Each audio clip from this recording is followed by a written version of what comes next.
Tingnan niyo naman po ni David Licao. Para nasa bahay lang siya. Ganyan lang, no? Uy, wala ka pa sa maging sino ka man. Hindi pa ikaw si Carding. Si David ka pa, uy. Tingnan po niya. Ganun lang. Maybe pinapractice na niya si Carding, no? Good yan, good yan. Sige, tama yan. David, move on na muna tayo sa pagiging Fidel. Carding muna. Maging sino ka man? Man. Sana siya maging sino ka woman. Ako'y tinamaan, puso'y tinamaan. Sadyang ikaw lang, tanging dahilan. Si Barbie, napaka-versatile actress. And ako, versatile ako eh. Joke. Ganyan talaga yung magkaibigan, supportahan. Talagang, halika na, ibigay na natin yung best natin, todo na to, gano'n. So, ang ganyan si Barbie, tinotodo. Loob ng trabaho namin. So, yun. Sana dito din. Muna ako na po kayo. Hindi po ako singer. Hindi po namin gagayahin si... Sabi ko na nga ba na-excite tuloy ako. Carding, tsaka Monique. Carnick? Carnick? Pangit? Moding? Carmon. Pwede, ano? So, Carding plus Dino. Cardino?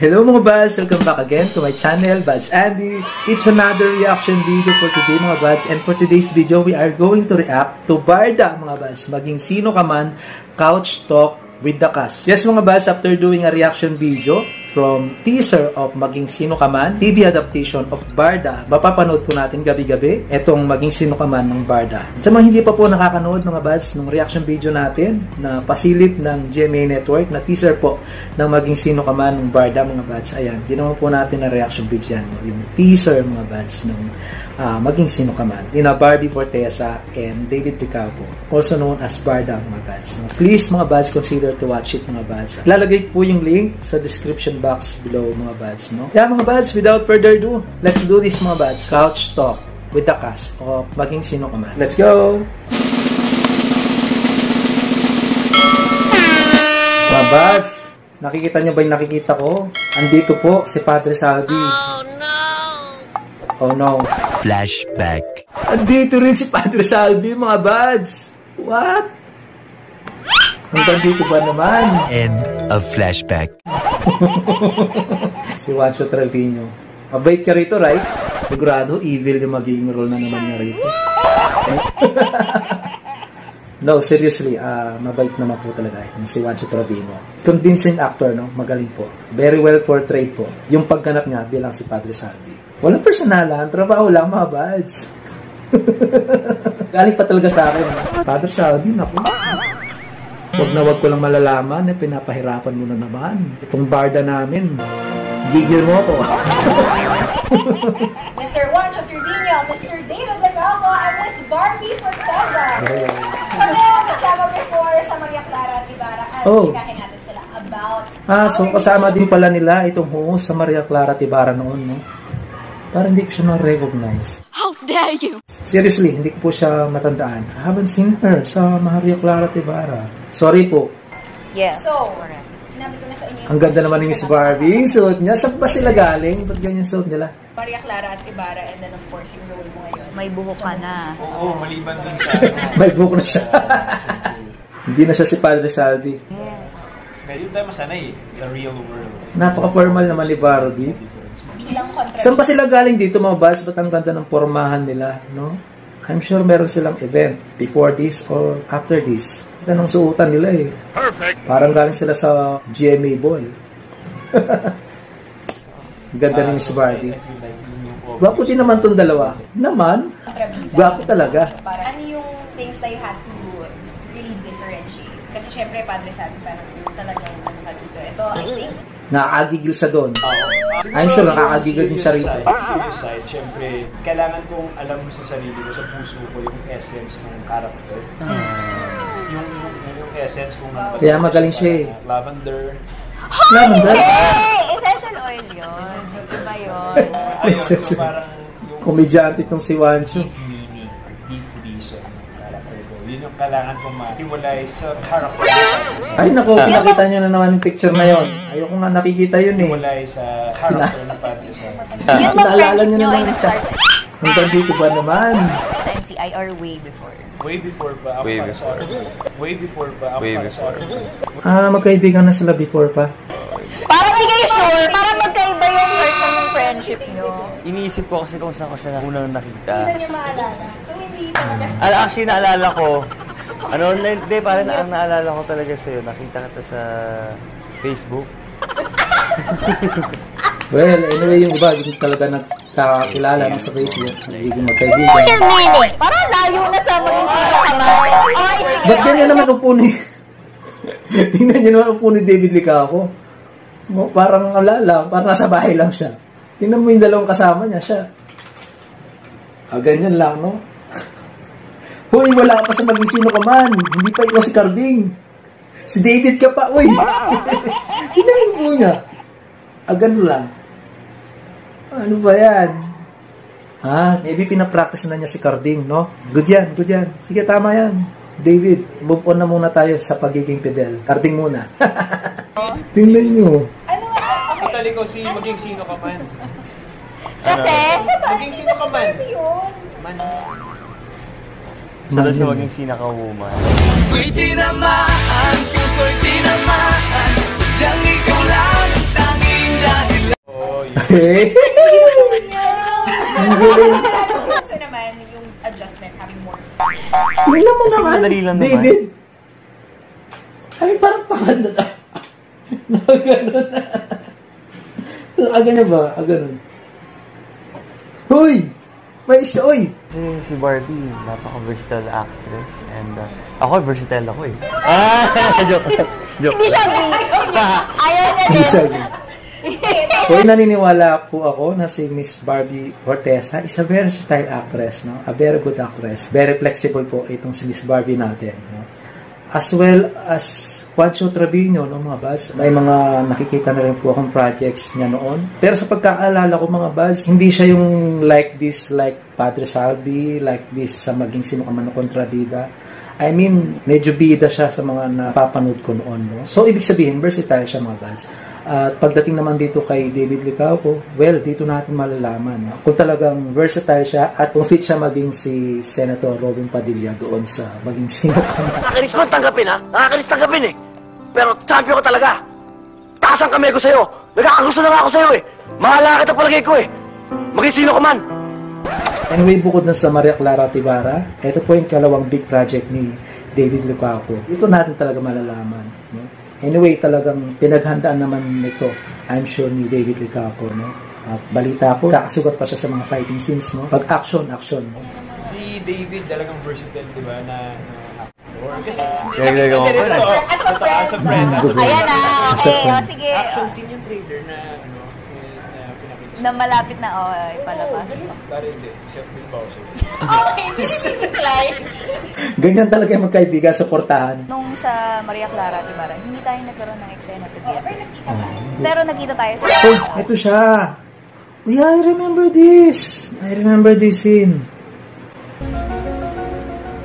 Nakalimutan ko na lang. Pero nakita ko to. Nakalimutan ko na lang kung ano yung role na rito. Dahil magkaibigang ano po kami. So, sa series na ito na maging sino ka man, magkaibigan 2 days sila. namin itong nagsama sa taping. Tawag siya sa Facebook dati. Yung last days natin. Talagang, halika na, ibigay na natin yung best natin. Todo na to, gano'n. So, ang saya Ganyan lang si nung Barbie, ganun, tinotodo. nung ganung samahan. Kasi naka-build talaga kami ng Ang puti ni Barbie, family-like mga bats, type eh. of Tingnan mo yung binti niya. Grabe. Ang puti. Ano? ship sa Oh. loob ng trabaho namin. So, yun. Sana dito din. Ano yung pwede mong sabihin about your character? Especially with you. Simulan natin sa iyo, Barbie. Tawa muna ako na po kayo. Hindi po ako singer. Hindi po namin gagayahin si... Ay, sabi ko na nga ba I remember. Kasi doon sa Maging Sino Ka Man, kinampanan ni Sharon Cuneta sa pelikula, ay senior po si Sharon Cuneta noon, no? Si Monique. Inisip ko rin actually na kung gagayahin na maging Sino Ka Man TV adaptation, yung pelikula na iyon, no? Kasi alam ko hindi naman kumakanta si Barbie Fortesa, no? Pero nasabi ko naman mga boss, I'm sure naman may mga changes silang gagawin dito, no? Hindi nila gagawin na as is yan. May mga i-insert silang mga eksena, may tatanggalin na eksena, may babaguhin na istorya. Lalo pa prime time yan, no? Series yan. So medyo mahaba yung tatakbuhin na istorya yan, no, mga boss. Galing naman kay Barbie, hindi siya singer. Hindi po ako singer. Hindi kasi original singer. Yeah, singer si Sharon doon. Kasi nagre-react na, so singer si Barbie. Hindi po, medyo dinilip po namin yung character para mas umayon po sa akin. Very exciting po ang aking characters dahil dalawa po. Actually, parang dancer siya sa teaser mga bats na napanood ko. Party girl, yung Maria Clara nyo. Si Clyde, party girl dito. Hindi siya singer, dancer siya. Kasi laman siya ng nightclub eh. Parang still niya. Doon niya nga nakabungguan si David Licaco, no? Dalawa po ang aking character dito. Medyo... Isa pang changes ito ng mga bats doon sa original. Oo, dalawang karakter si Sharon Cuneta, no? Pero hindi siya nagpangkap na lalaki. Ito, nagpangkap siyang lalaki. At naging si Dino daw siya dito, mga bats, no? From Monique to Dino. Dalawa po ang aking character dito. Medyo very challenging actually. Yeah, pero actually. Very excited. Looking forward na magawa ko yung mga eksena, mapanood ng ating mga kapuso. Parang first time ko atang mapapanood na ganito yung role ni Barbie Fortesa, no? Na boyish, na gaganap bilang lalaki. Na-excite tuloy ako. Kaya abangan mo. Yes, abangan po natin yan. Different siya sa lahat ng roles na ginampanan ko. Kasi, number one, yung pananalita. Kasi halos lahat ng mga roles ko. It's either nag-English, social, ganun. Tapos dito, talagang... Barambado. Uy, pre. Parang asal kage. Parang kanto boy. Talaga siya kung paano ko siya ginagawa. Kung paano ko siya... Ba't tumatawa si Barbie? I mean, kung paano ko siya i-atake. Actually, sinasabi naman nila sa akin na dapat meron akong own style. Own style. Like, hindi ko naman talaga makaka... David style. Ginawa ni Senator Robin. Parang datingan na maging style niya rito ay modern style ni Carding noon. I'm sure si David Licaco ay bibigyan niya ng sarili niyang flavor. Yung role niya dito bilang Carding. Inaaral mo ba yung character mo? Siyempre, inaaral ko yun. Inanood ko yung original movie. Pero kontrabida na naman po. Ay naku po, isa na naman po sa mga karakter na kainisan natin na gagampanan ni Juancho Trevino, no? After niya maging Padre Salvi, ito na naman. Mukhang magiging hadlang na naman siya dito sa Barda, no? Sa tambalang pilay noon ng MCI. Ngayon kaya, anong magiging pangalan nitong Barda natin? Kasi naging pilay sila doon sa, no? Sa Maria Clara Ibarra. Di kaisipin natin. Carding, tsaka Monique. Carding, Monique. Anong magiging pangalan nila kapag pinagsama? Carding, Monique. Carnic? Carnic? Pangit? Moding? Moding? Monique, Carding.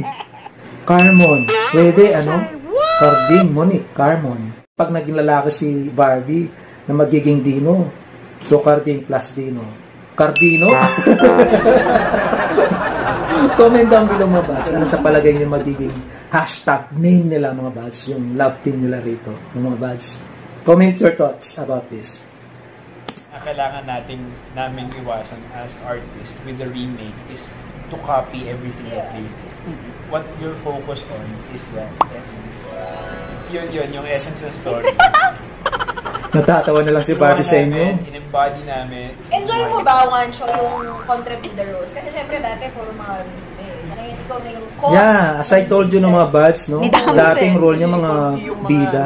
Ngayon, parang kontrabida. Medyo mas nalalaro sa perspective, mas nagkakaroon. Versatile actor, itong si Juancho Trevino. Binabawi ko na mga buds, no? Yung hate ko sa kanya bilang Padre Salvi noon. Saka na ako hugot mga buds pag napanood ko na itong adaptation sa prime time mga buds. Saka na ako hugot ng galit dito kay Juancho. But yeah, I'd like to commend Mr. Juancho Trevino, no, for being relevant actor, no, versatile actor, magaling na actor. Tapos na po. Tapos na? Maging sino ka man. Para mas maliwanagan po kayo sa gusto namin sabihin. Napaka-formal ng outro. Tapos na po. Panoorin nyo na lang. Tapos na po. Panoorin nyo na lang. Abangan nyo na lang. Abangan nyo na lang. Para mas maliwanagan po kayo sa gusto namin sabihin. Aabangan namin yan. Gabi-gabi. Thank you for sharing this. Na-enjoy nyo ba mga buds? Ako, na-enjoy ko itong couch talk nila. No? At least may mga nalaman din tayo about their character, their roles, kung paano nila pinaghandaan, mga karakter nila, at kung ano yung mga abangan natin. I guess that's it mga buds. If you like this video, please click the thumbs up, subscribe to my channel, turn on the notification bell para po updated kayo sa mga upcoming videos natin. And if you buds have a request video, gusto nyo gawa natin na reaction video, just comment down below mga buds. See you guys next video. Bye! Thank you for watching!